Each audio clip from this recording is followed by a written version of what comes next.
আলাইকুম ওয়া রাহমাতুল্লাহ। প্রিয় শিক্ষার্থী ভাই ও বোনেরা, আজকে সাধারণ গণিতের নবম নম্বর অধ্যায় সূচক এবং লগারিদম, এই অধ্যায়ে 9.1 আমরা করতে যাচ্ছি তোমাদের জন্য।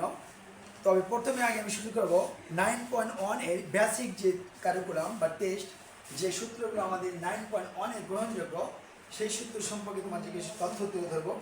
আজকে এই সম্বন্ধে কিছু আলোচনা করবো। নেক্সট ভিডিওতে আমরা অবশ্যই কিছু গুরুত্বপূর্ণ সলিউশন করব এই অধ্যায়ে। যাই তাহলে শুরু করা যাক।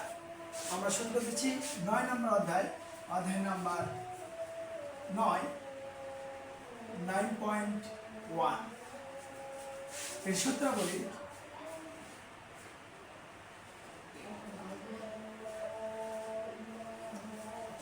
তাহলে প্রথমে আমরা সূত্র শিখবো হচ্ছে 1 নম্বর সূত্র, যে সূত্রতে আমাদের থাকবে যে a to the power m into a to the power n। যদি কোনো এরকম থাকে তাহলে আমরা কীভাবে লিখতে পারি a to the power n এবং a to the power n। তাহলে কিন্তু আমরা জানি যদি কখনো ভিত্তিগুলো গুণ হিসেবে থাকে পাওয়ারটা কি হয় যোগ। তোমরা কথা বলো, সমস্যা নেই, কথা বলবো। তাহলে a to the power m আর a to the power n দুটো ভিত্তি মিলে একটা ভিত্তি, এবং পাওয়ারগুলো কি হবে যোগ হবে। গুণের সময় পাওয়ারগুলো কি হয় যোগ। এবং 2 number a to the power m divided বা division a to the power n যদি আমরা বলি, তাহলে এই সূত্রতে কি হবে দুটো ভিত্তি মিলে একটা ভিত্তি এবং পাওয়ারগুলো হবে বিয়োগ, সুতরাং মাইনাস।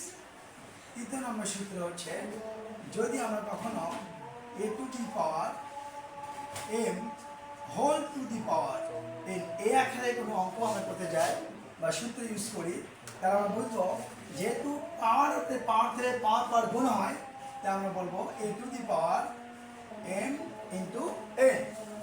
4 নম্বর সূত্র আমরা যদি দেখতে পাই যে a টু দি পাওয়ার কখনো 0 পাওয়ার এসে যায়, তাহলে আমরা বলতে পারবো যে কোনো কিছুর উপর পাওয়ার 0 মানে 1। সুতরাং মনে রাখবো যে কোনো কিছুর উপর পাওয়ার যদি কখনো 0 হয়ে যায় তাহলে তার মান হবে 1। তাহলে আমরা 5 নম্বর সূত্র, আমরা যদি এই সূত্রগুলো আগেই অথবা করে নিয়েছি অথবা আগে থেকেই জানি, তবে আবার একবার আলোচনা করতেছি 9.1 এ। আমরা এবার যাব লগের জন্য। লগে যদি আমরা লিখি তাহলে আমরা লিখব লগ যদি কখনো m গুণন n অর্থাৎ গুণ আকারে থাকে, তাহলে আমরা লগ সম্পর্কিত কিছু তথ্য বলবো। এটা হলো লগের জন্য। লগের সময় সামনে যে সংখ্যাগুলো থাকবে এই সংখ্যাগুলো কি বলা হবে তোমরা নিশ্চয় জানো, এটা হলো আর্গুমেন্ট। এটার নাম কি আর্গুমেন্ট। তাহলে এখানে লগ যখন আমরা গুণ করে দেব তখন আমরা লিখবো log m plus log n। Question যে লগ আসলে কি? লগ হচ্ছে লগারিদমের সংক্ষিপ্ত রূপ, এবং আমরা জানি এটা লগর শব্দ থেকে এসেছে লগাস, অর্থাৎ লগ আছে লগারিদমের সংক্ষিপ্ত রূপ।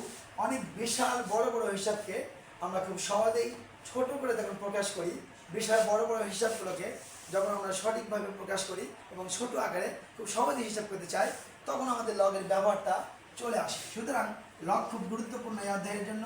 এই জন্য আমরা লগ সম্পর্কে জানতে হবে। যে আমরা বলবো লগ m ডিভিশন n যদি 1 থাকে তাহলে আমরা লিখব log m minus log n। অর্থাৎ লগের সময় যখন গুণ থাকবে তখন আমরা প্লাস দেব, যখন ভাগ থাকবে আমরা তখন মাইনাস দেব। নাম্বার 7 নাম্বারে আমার যখন আমরা এভাবে লগ a ভিত্তি a আমরা লিখব, তখন আমরা জানি লগের এর শেষে যে অংশটা থাকে এটা আমরা ভিত্তি বলে থাকি, আর লগের ওপরে যে অংশ দেখতে পাচ্ছ এটা আসলে হচ্ছে আর্গুমেন্ট। এটার নাম কি আর্গুমেন্ট। লগ a ভিত্তি a, অর্থাৎ যদি আর্গুমেন্ট এবং ভিত্তি একই রকম হয়ে যায় তাহলে মানটা হয় 1। সুতরাং লগ a ভিত্তিক a ইকুয়াল টু 1। নাম্বার 8 যদি আমরা লগ a ভিত্তিক 1 যদি আমরা বলি, তাহলে লগ a ভিত্তিক 1 ইকুয়াল টু 0। আমরা জানি 0 হয়, কিন্তু মনে রাখবো আমরা যদি এই যেমন 7 নম্বরে এখানে কিন্তু আরেকভাবে লেখা যায়, যদি ভিত্তি নাও থাকে তাহলে কিন্তু এখানে যদি a দিই তাহলে কিন্তু কখনোই অন লেখা যাবে না। মনে রাখবো, কারণ লগ ভিত্তি এবং আর্গুমেন্ট যদি না থাকে তাহলে আমরা 1 কখনোই লিখতে পারবো না, সুতরাং এটা হবে না। তাহলে কিন্তু এটার বেলা যদি আমরা লিখি যে এখানে অথবা দিয়ে আমরা লগ, যদি এখানে ভিত্তি নাও থাকে, যদি আর্গুমেন্টে 1 হয়ে যায়, তাহলে আমরা অবশ্যই এখানে 0 লিখতে পারবো। আর কি বুঝলাম আমরা, যে এখানে ভিত্তি ছাড়াও যদি কখনো লগের পরে 1 থাকে, তাহলে এটার মানটা কী হবে, অবশ্যই 0। এরপরে আমরা একটা নতুন সূত্র শিখবো, সেটা হচ্ছে আমরা এখানে লিখে একটু 9 নাম্বার, এটাতে অনেকগুলো অঙ্ক হবে তোমাদের। এখানে আমরা লিখবো লগ, যদি কখনো এক্স ভিত্তি যদি এখানে 9 ইকুয়াল 2 থেকে যায়, তাহলে আমরা এখানে লিখতে পারবো যে সমান এই পাশে যে সংখ্যাটা থাকবে এটা ভিত্তির উপর আসে পাওয়ার হবে, অর্থাৎ এক্স স্কোয়ার ইকুয়াল 9। তার মানে কি হলো, আমরা যদি আবারও দেখাচ্ছি তোমাদের, যদি আমরা এখানে মনে করো 2 ভিত্তি এক্স ইকুয়াল টু 9 যদি দেওয়া হয়, তাহলে আমরা কীভাবে লিখবো, সমানে এই পাশে যে অংশটুকু থাকবে 9, এখানে আছে 9 ভিত্তি 2, আমরা এটা বাদ দিয়ে 2-র উপর 9 বাদ দিতে পারবো, এবং এটা সমান হবে আর্গুমেন্ট। নিশ্চয় আমরা বুঝতে পেরেছি এই সূত্রটা খুব গুরুত্বপূর্ণ। কিন্তু আমরা অনেকগুলো সূত্র মানে অঙ্ককে ইউজ করে, এই সূত্রকে ইউজ করে আমরা সেই অঙ্কটা সলিউশন করতে পারবো। সুতরাং এটা খুব গুরুত্বপূর্ণ।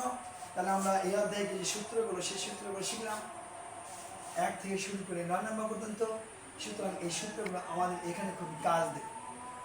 আজকে এ পর্যন্তই, আজ আর নয়। সুতরাং তোমরা ভালো থাকবে। আসসালামু আলাইকুম ওয়া রাহমাতুল্লাহ। আল্লাহ হাফেজ।